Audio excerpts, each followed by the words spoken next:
ओम संवाता संहिते घृणी संते भवन्तु इष्टका संते भवन्तु अग्नया पार्थिवासो मात्वा अभिशुसूचन।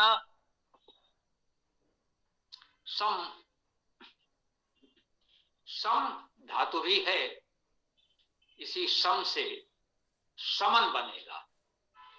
धातुओं को उनके अर्थ को समझने के लिए यह एक व्यवहारिक तरीका है। इसे पठ धातु में अनजुड़ा पठन बन गया, गम में अनजुड़ा तो गमन बन गया। तो पठन गमन जैसे शब्दों से हम लोग परिचित हैं, ऐसे बहुत से शब्दों से हम परिचित होते हैं। तो धातुओं का अर्थ उस प्रकार समझने का प्रयास करें। सम में अन जुड़ेगा तो क्या बनेगा? समन जुड़ेगा, समन बनेगा। अब समन शब्द हमारा परिचित हो सकता है, बहुतों का होगा ही। इसी से शांत भी बनता है। क्रम धातु से क्रांति बनता है, हम क्रांति से परिचित हैं। सम धातु से शांति बनेगा। तो शांति शब्द से सम धातु का अर्थ समझ सकते हैं, और सम धातु का अर्थ जानते हैं तो शांति शब्द को भी समझ सकते हैं, समन शब्द को भी समझ सकते हैं। यह समझने का एक व्यवहारिक उचित तरीका है। इससे आप सही अर्थ ही समझेंगे। तो सम धातु का अर्थ शांत होना, शुभ होना, कल्याण होना, यही है। आपके जीवन में सुख शांति हो, सम भवन्तु सम हो, इसी रूप में इसको व्यक्त किया जाता है। अब देखिए इसमें लिखा है सम धातु का अर्थ प्रसिद्ध करना, समन करना, सांत्वना देना। सामान्यतः सम का अर्थ हम लोग शुभ होना, कल्याण होना के अर्थ में प्रयोग करते हैं। वो ठीक है, उससे कुछ अलग नहीं है। हो सकता है यहां नहीं लिखा है, कहीं और लिखा भी हो। तो समवाता, वात वह सम हो, शांतिमय हो, कल्याणमय हो।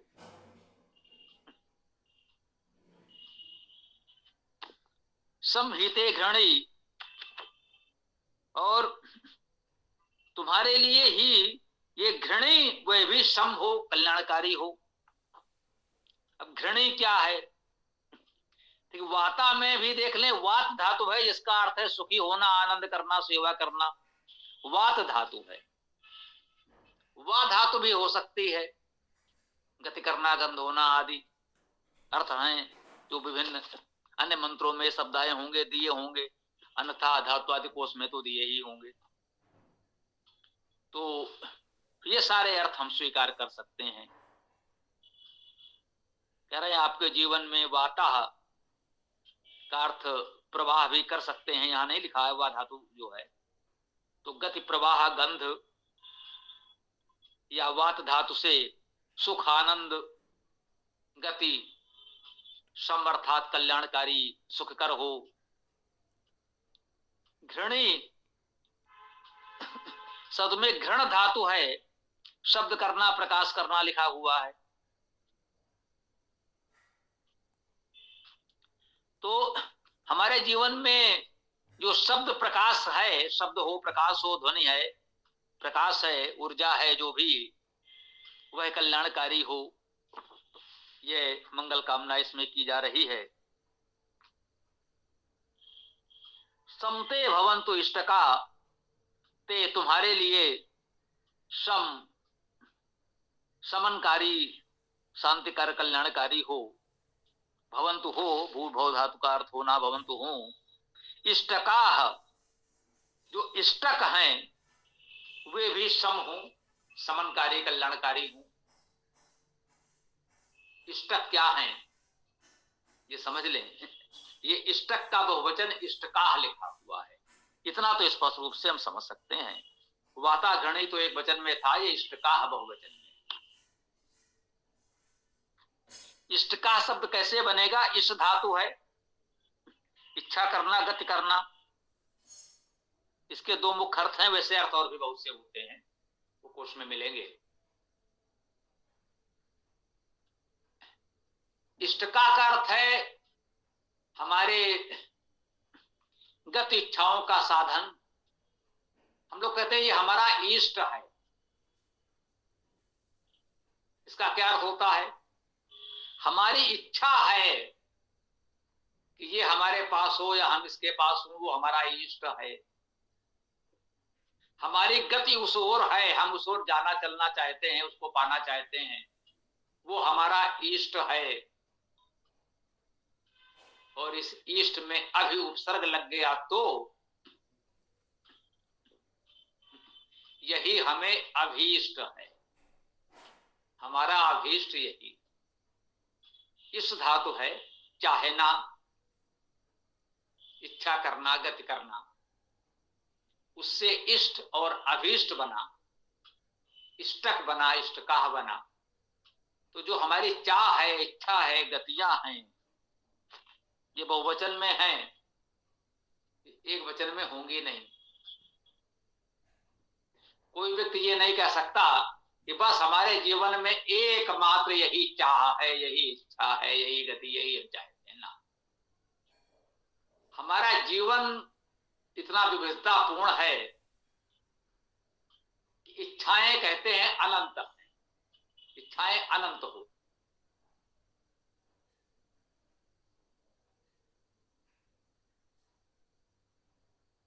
बहुत होती हैं, इसलिए बहुवचन में इष्ट का आया है। सामान्यतः लोग व्यवहार में कहते हैं भाई इच्छाएं तो अनंत हैं, वे कभी समाप्त नहीं हो सकती, कभी पूरी नहीं हो सकती। ये सच्चाई है, होता है और होना भी चाहिए। अब उसी में अध्यात्म में ये भी सिखाया जाता है कि भाई अपनी आवश्यकताएं, इच्छाएं सीमित करो, तभी सुख से रह सकते हो, अन्यथा वो तो अनंत है। अभी हमें कुछ चाहिए, वो इच्छा हमने पूरी की, तब तक नई इच्छाएं उत्पन्न हो जाएंगी, स्वाभाविक है। कुछ नहीं है तो कहीं से भोजन मिल जाए, यही बड़ी बात है। भोजन मिल गया तो इस समय तो शीत ऋतु चल ही रही है, ठीक ठाक वस्त्र भी चाहिए, कहीं सर छुपाने के लिए आच्छादन, छत, घर भी चाहिए।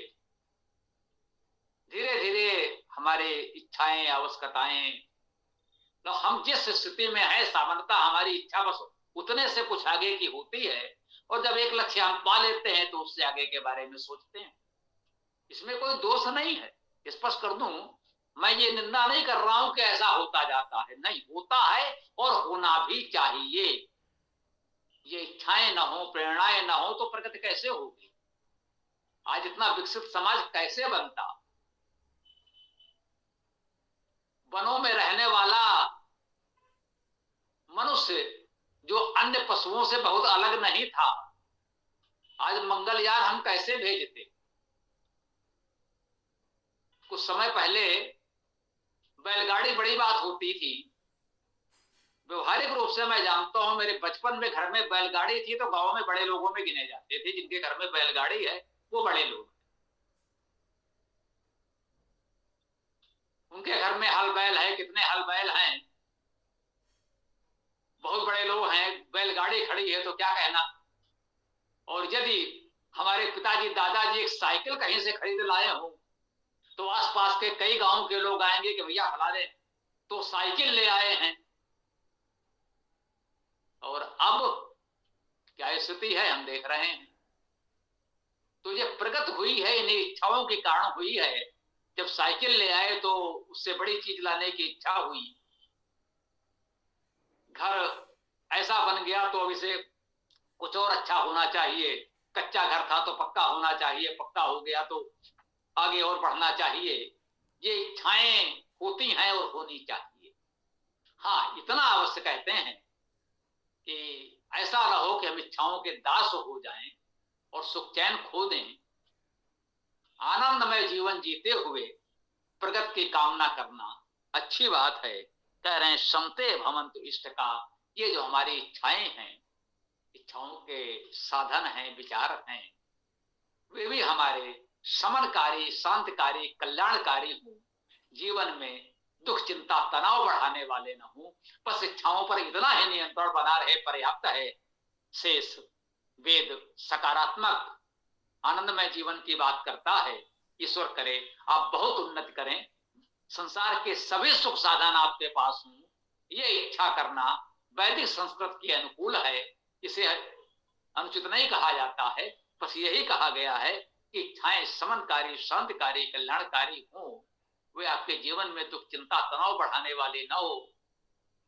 हमारे स्थिति तो भोजन की भी नहीं है और हम बड़े बड़े धनी लोगों से तुलना करके कि उनके पास ये है और मेरे पास नहीं है, और हम चिंता में, तनाव से ग्रस्त हैं, जो है उसका भी उपयोग नहीं कर पा रहे। तो ये ना हो, विवेकपूर्ण तरीके से हम जहां हैं क्रमशः उससे आगे बढ़ने के बारे में अवश्य सोचें। ऐसा हमारा विचार है। आपका, कुछ लोगों का विचार हमसे अलग भी हो सकता है, स्वागत है। हम कभी नहीं कहते जो हमारा मत विचार है वो सबका हो। अपनी बात आपने अवसर दिया तो हमने कह दिया, आपका जो विचार है उसका भी उतना ही सम्मान है। समते भवन्तु अग्नया, कह रहे हैं समते भवन्तु अग्नया, तुम्हारी अग्नियां भी सम अर्थात समनकारी, कल्याणकारी, शांतिमय हो। अग्नियां, अग्नि का बहुवचन है अग्नया, अग्नियां। अग्नि शब्द का अर्थ हम जानते हैं, अग धातु है, इसी अग धातु से अग्नि बना, ठीक है। इसी अग धातु से अग्र भी बनता है, अग्रणी बनता, और अग धातु मुख्य रूप से गति अर्थ वाली, तो गतिशील, प्रगतिशील अर्थ भी इसका होगा। जो अग्रणी है, प्रगतिशील है, ग्राही है, ग्रहण करना भी इसका अर्थ होता है, उसे अग्नि कहते हैं। और यहां अग्नया बहुवचन में आया है, स्पष्ट है। बहुधा वेद मंत्रों में हमने अग्नि शब्द परमेश्वर के लिए माना, वह एक वचन में आता है, क्योंकि परमेश्वर तो एक है। और जब अग्नि शब्द बहुवचन में आया है, अग्नया, तो ये परमेश्वर नहीं, परमेश्वर के उपासक हम सब हैं। जो अग्नि वो है, परमेश्वर भी अग्नि है, और हम सब भी उस अग्नि के ही गुण वाले हैं, उसके उपासक हैं। तो उसके गुणों का ग्रहण भी करेंगे, उसी के गुणग्राही हैं। तो जो वो अग्नि गुण उस परमेश्वर का है, उसका गुण तो अनादि अनंत असीम है। तो ससीम, थोड़ा सा अल्प मात्रा में, सूक्ष्म मात्रा में वह गुण हमें भी तो होना चाहिए यदि हम उपासक हैं। उपासक हैं, उसके निकट बैठते हैं, तो उसका कुछ प्रभाव, कुछ गुण तो हमें भी आएगा ना। तो अग्नया जब बहुवचन में कहा गया है, तो वो हम आप उपासकों के लिए कहा गया है, परमेश्वर के लिए अग्नि आएगा तो एक वचन में आएगा। कह रहे हैं समते भवन्तु अग्नया, आपकी अग्नियां भी समनकारी, शांतिमय, कल्याणकारी हो। अग्नियां, इसको आप गुण के रूप में भी ग्रहण कर सकते हैं। हमारी जो गति प्रगति है, जो आगे बढ़ने का भाव है, उसको कह सकते हैं। जो समाज में इन गुणों से युक्त उपासक देवजन हैं, उनको कह सकते हैं कि हमारे जो मार्गदर्शक समाज के अग्रणी लोग हैं, वे हमारे लिए शांतिकारी, कल्याणकारी, समनकारी हों। पार्थिवासो मात्वा अभि सुसूचन, सुसूचन, पार्थिवासो, पार्थिवासो भी बहुवचन, ये अग्नया का विशेषण भी हो सकता है। अग्नया बहुवचन में था, पार्थिवासो बहुवचन में है, दोनों कर्ता कारक एक वचन में है, तो ये विशेषण होगा। पार्थिवासो, पार्थिव का बहुवचन, पार्थिवासा वही हो गया पार्थिवासो। अब पार्थिव, पृथ्वी से पार्थिव, पृथु से पार्थिव, पृथु शब्द होगा, उससे बन गया पार्थिव। पृथ धातु का अर्थ है विस्तार होना, है ना। पृथ धातु का अर्थ विस्तार होना, विस्तार करना, प्रेरणा करना, प्रक्षेपण करना। उस पृथु का बहुवचन पार्थिव, पार्थिवासा। पार्थिव का अर्थ हुआ उस पृथु से उत्पन्न, उस पृथु से संबंधित, या स्वार्थे अर्थात अपने अर्थ में भी ये प्रत्यय लगता है, पार्थिव बना, अर्थात विस्तार युक्त, प्रक्षेपण युक्त, प्रेरणा युक्त या प्रेरणा देने वाले। हमें विस्तार और प्रेरणा देने वाले हमारी इच्छाओं को विस्तार देने वाले, उन्हें पूर्ण करने की प्रेरणा देने वाले, मार्गदर्शन देने वाले, उन्हें हमने पार्थिवासा कहा है। ये अग्नेया का विशेषण हो गया। ऐसे प्रेरक अग्रणी, समाज के ऐसे जो अग्रणी प्रेरक हैं, प्रेरणा देने वाले जो अग्रणी लोग हैं, मां त्वा अभिसुसूचन। अब देखिए, मां त्वा अभि, इसे समझना पड़ेगा। मां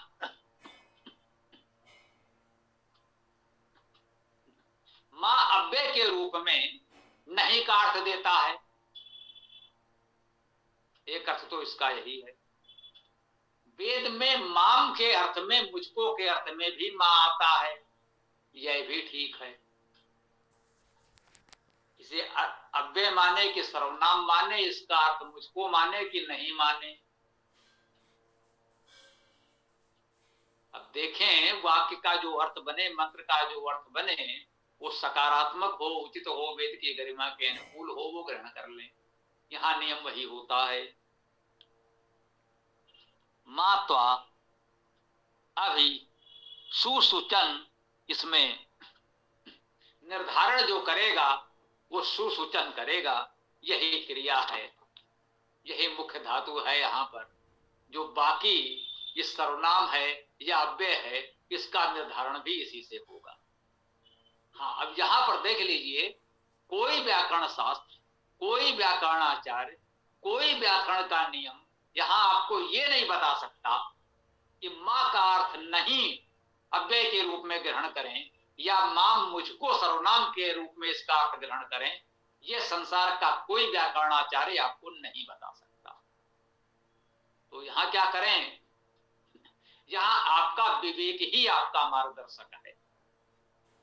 आपको निश्चय करना है कि संपूर्ण वेद मंत्र का जो आप अर्थ करना चाहते हैं, जो संपूर्ण वेद मंत्र हमको उत्तम प्रेरणा दे रहा है, वो कौन सा अर्थ ग्रहण करने से उपयुक्त होगा। अब किसी को अनर्थ ही करना है तो वो जानबूझकर विपरीत अर्थ ग्रहण कर लेगा, करने दीजिए। व्याकरण से तो वो भी ठीक है और वो भी ठीक है, व्याकरण से दोनों ठीक है। कोई व्याकरणाचार्य ये नहीं कह सकता कि आपको यही अर्थ लेना चाहिए था, आपने ऐसा क्यों लिया। अब यहां पर हमारा विवेक है। इसी को कुछ लोग कह देते हैं, यूं कहें कि शब्द कहीं से सुन लिया, समझ नहीं पाए, तो यहां वहां जिसे लोग कहते हैं कि बस केवल उसे दोहराते फिरते हैं, उसे कुछ लोग और भी कड़वे शब्दों में कहते हैं, जुगाली करते रहते हैं या क्या। हम बहुत प्रेम से आपको बताना चाहते हैं उसका भाव क्या। लोग कहते हैं वेद का अर्थ करने का अधिकार ऋषियों को है। बिल्कुल ठीक है, मनुष्यों को नहीं है। कहते हैं ये कठोर हो गया, थोड़ा सुधार कर लें। पहले आप मनुष्य बनेंगे तभी तो ऋषि बनेंगे। तो वेद का अर्थ करने का अधिकार मनुष्यों को है, उन मनुष्यों को है जो ऋषि बन गए हों। ऋषि स्तर के मनुष्यों को वेद का अर्थ करने समझने का अधिकार है, साधारण मनुष्यों को नहीं है, ऐसा कहा जा सकता है। इस भाव को समझे बिना कहीं से उन्होंने सुन लिया ऋषियों मंत्र दृष्टारा, ऋषि ही मंत्र दृष्टा होते हैं, इसका अनुवाद किसी ने कर दिया कि भाई मंत्र करने का अधिकार तो ऋषियों को ही है। अब वो एक दूसरे से यही कहते फिरते हैं, स्वयं तो कुछ कर नहीं सकते। अरे भाई, आप वेद कैसे पढ़ा सकते हैं, आपका वेद का अर्थ कैसे कर सकते हैं कि आप ऋषि हैं। अब कौन है जो कहेगा जी मैं हूं, ये तो कोई नहीं कहेगा। पूरे इतिहास में किसी ने नहीं कहा कि मैं हूं।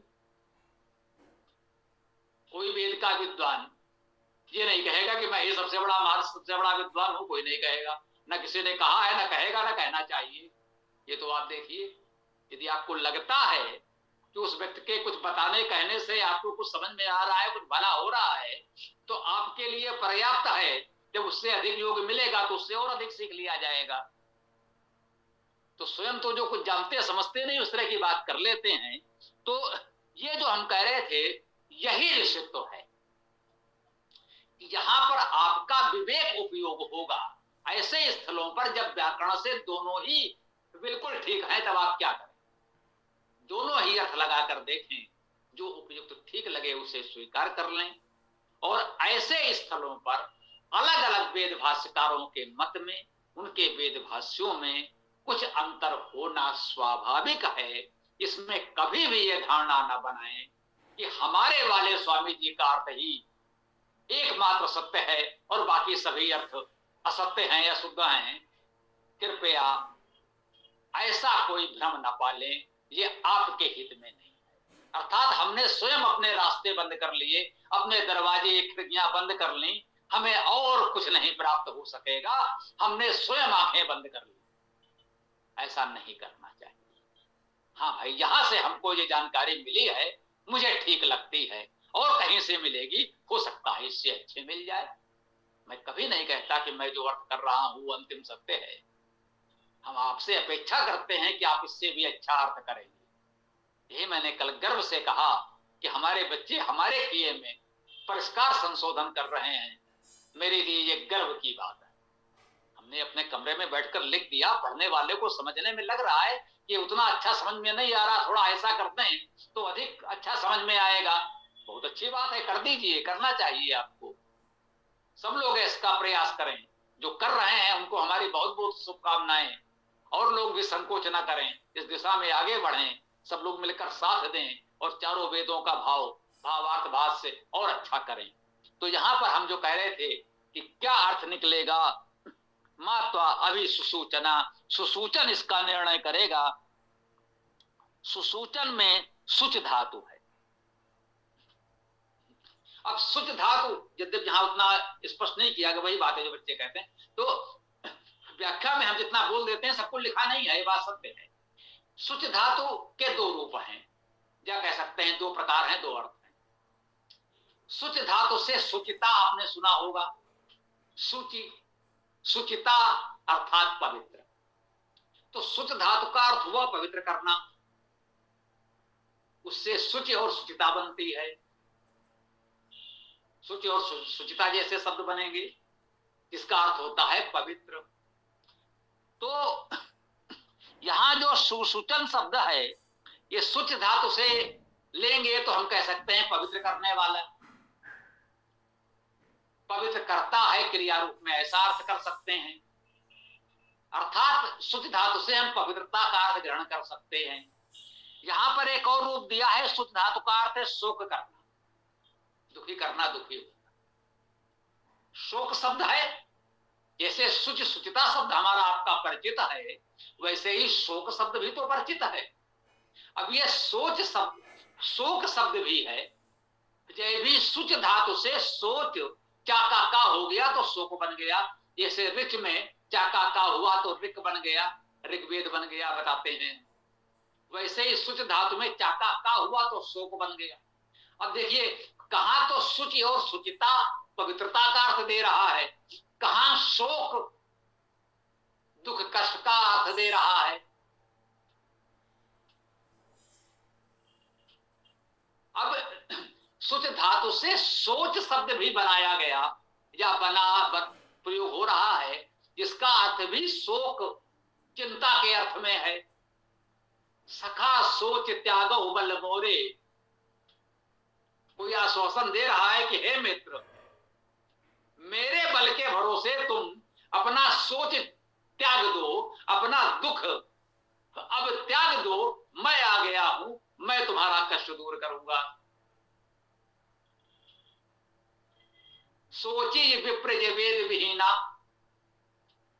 उनका कि वह विप्र जो अपने आप को विप्र कहता है, ब्राह्मण कहता है, वो सोचनीय है।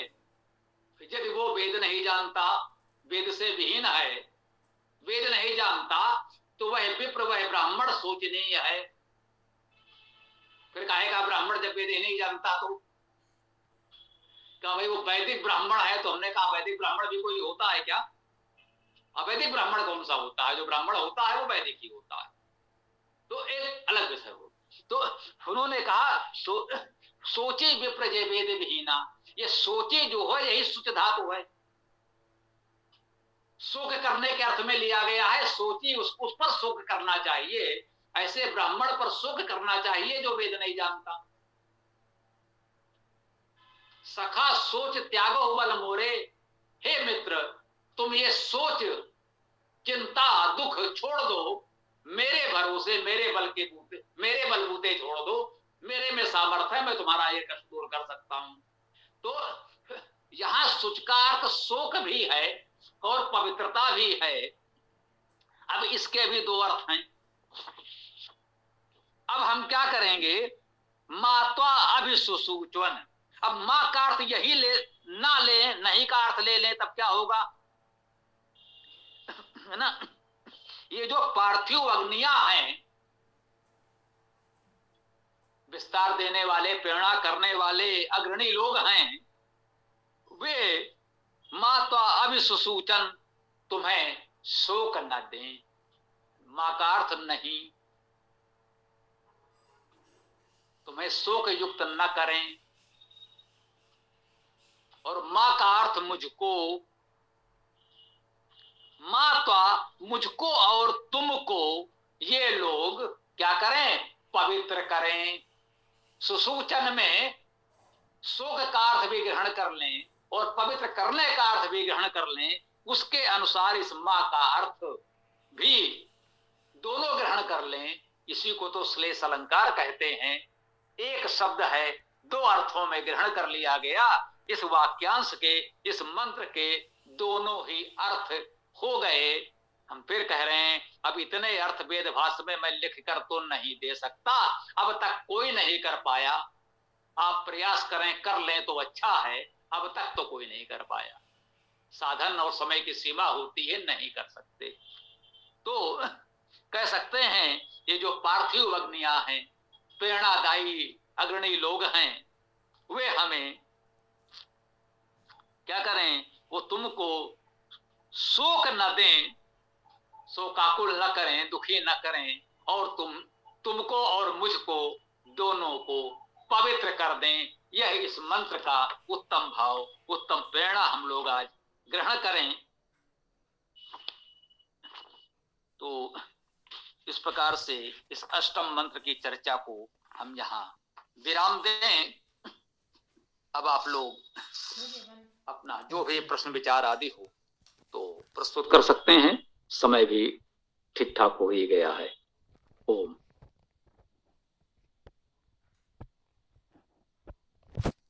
स्वामी जी, मैंने कहीं सुना था विद्वानों से कि जब शोक होता है किसी व्यक्ति को, तो उसको उस शोक में परमात्मा याद आते हैं, तो शोक का सदुपयोग किया जा सकता है। स्वामी जी, क्या ये बात सही है?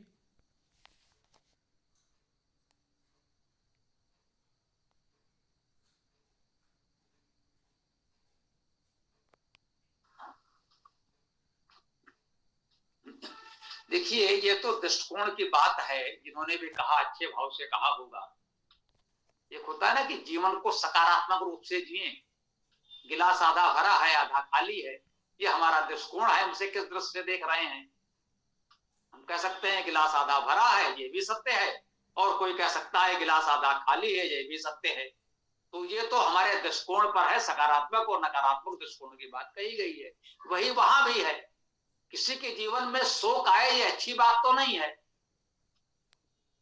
यदि बहुत निरपेक्ष दृष्टि से देखें तो आप बताइए, यदि कोई चाहे कि आपके जीवन में शोक आए, क्या आप उसे अपना मित्र मानेंगे, उसे आप अपना हितैषी अपना मानेंगे, अच्छा मानेंगे?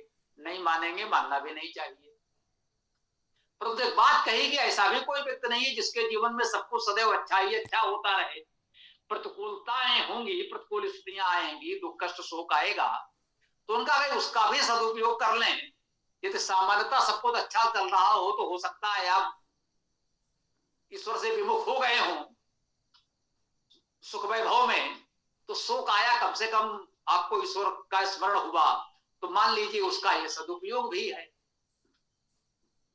इसको यह भी कहा कि रहमन विपदा हो भली, जो थोड़े दिन होए, कित अनित या जगत में जाने परत सब कोय। कहते हैं वो विपदा, वो संकट, वो शोक अच्छा है, लेकिन थोड़े दिन के लिए हो। पता चल जाता है कौन आपका मित्र था और कौन आपको लूटने के लिए, आपसे लाभ उठाने के लिए आपके आसपास घूम रहा था।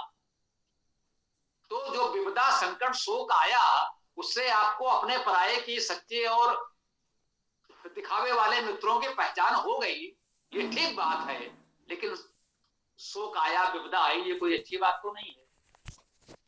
वो दृष्टिकोण है कि लोगों ने कहा कि भाई दुख सबके जीवन में आते हैं, तो सकारात्मक दृष्टिकोण रखेंगे तो उसका भी कुछ सदुपयोग कर लेंगे, उससे भी कुछ लाभ उठा लेंगे। एक दिन वो भी चला जाएगा, दिन के बाद रात आई है तो रात के बाद दिन भी आएगा। इस भाव से उन्होंने कहा कि भाई रात है तो उसका भी सदुपयोग करें, कुछ ना कर सकें तो विश्राम ही कर लें, जब वो प्रकाश होगा तो फिर अपने कार्य पर चल पड़ेंगे। ओम। धन्यवाद स्वामी जी। दोनों स्वामी जी नमस्ते। मंत्र के दोनों अर्थ सही सटीक बैठते हैं, पारमार्थिक और व्यावहारिक दोनों रूपों में ये मंत्र जो है अपना बहुत अच्छा संदेश दे रहा है। बहुत बहुत धन्यवाद। स्वामी जी नमस्ते। यहाँ शब्द आया घड़ी, तो उसको फिर कैसे लिए समझा जाए?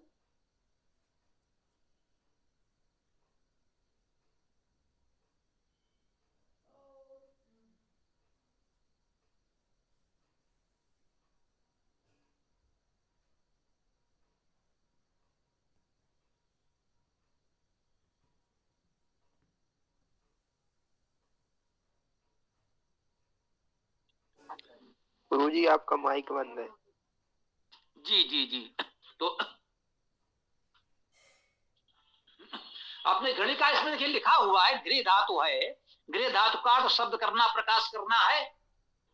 तो घृणी हम उनको कह सकते हैं जो शब्द और प्रकाश से युक्त है। शब्द से युक्त होने का अर्थ है वो विद्वान है, शब्दशील है, शब्द करता है। प्रकाश से युक्त है कह सकते हैं, सद्गुणों के प्रकाश से युक्त है, विद्या के प्रकाश से युक्त है। तो ऐसे देवजनों को ही घृणी भी कहा गया है, एक गुण है, उस रूप में इसको ग्रहण कर सकते हैं। ओम। तो जैसे कभी कभी लोग बोलते हैं ओम घृणी सूर्याय नमः, तो क्या उसको बोलेंगे हे प्रकाशमान सूर्य आपको नमस्कार? जी बिल्कुल। आपके ये कहने से ऐसा मुझे आभास हुआ कि संभवतः सूर्य के पर्यायवाची के रूप में घृणी शब्द का प्रयोग वो कर रहे हैं। तो इस धातु का अर्थ प्रकाश करना है, सूर्य प्रकाश करता है, इसलिए सूर्य को यदि एक नाम घृणी लोगों ने दिया है तो ठीक ही है। सूर्य का पर्यायवाची इस अर्थ में हो सकता है, प्रकाशदाता, प्रकाशमय, प्रकाशमान सूर्य है, बिल्कुल सत्य है ये तो। जी धन्यवाद स्वामी जी। जी। और किसी को धातु कोश में भी घृ का अर्थ है क्षरण दीप्तयो, दोनों अर्थ इसमें सटीक बैठते हैं। जी महोदय, जो धातु कोश में अर्थ है वही हम बता रहे हैं, उससे अलग थोड़ी कुछ बताएंगे। भैया धातु का जो अर्थ है, धातु अर्थ के अनुसार ही तो हम सारा अर्थ कर रहे हैं। अब वो अलग बात है कि आपने संस्कृत में कह दिया है क्षण दीप्तयो, हमने उसको लोगों के समझ में आने वाली व्यवहार की लोक भाषा में ही यहाँ लिखा है, बस वो केवल शब्दावली की इतनी सी बात है। और संदर्भ में स्मरण हो आया, संभवतः युधिष्ठिर मीमांसक जी ने ये कार्य सबसे पहले हमारी जानकारी में किया है कि धातु कोश का भाषा अर्थ प्रकाशित किया। और उनको भी कहीं से कोई पुस्तक मिली थी अपने अध्ययन काल में, फिर जब उन्होंने पढ़ लिया तो उसको और परिमार्जित करके एक अपनी पुस्तक धातु कोश के रूप में प्रस्तुत की। उन्होंने और भी जो पुस्तकें इस संदर्भ में प्रकाशित की, सबको पढ़ करके, सबका समन्वय करके हमने धातु आदि कोश और बड़ा तैयार कर दिया, जिसमें उनके सारे कार्य का समावेश है, ऐसा भी कह सकते हैं। तो है तो वही जिसने जहां जिन शब्दों में जिस रूप में पढ़ा हो। जी तो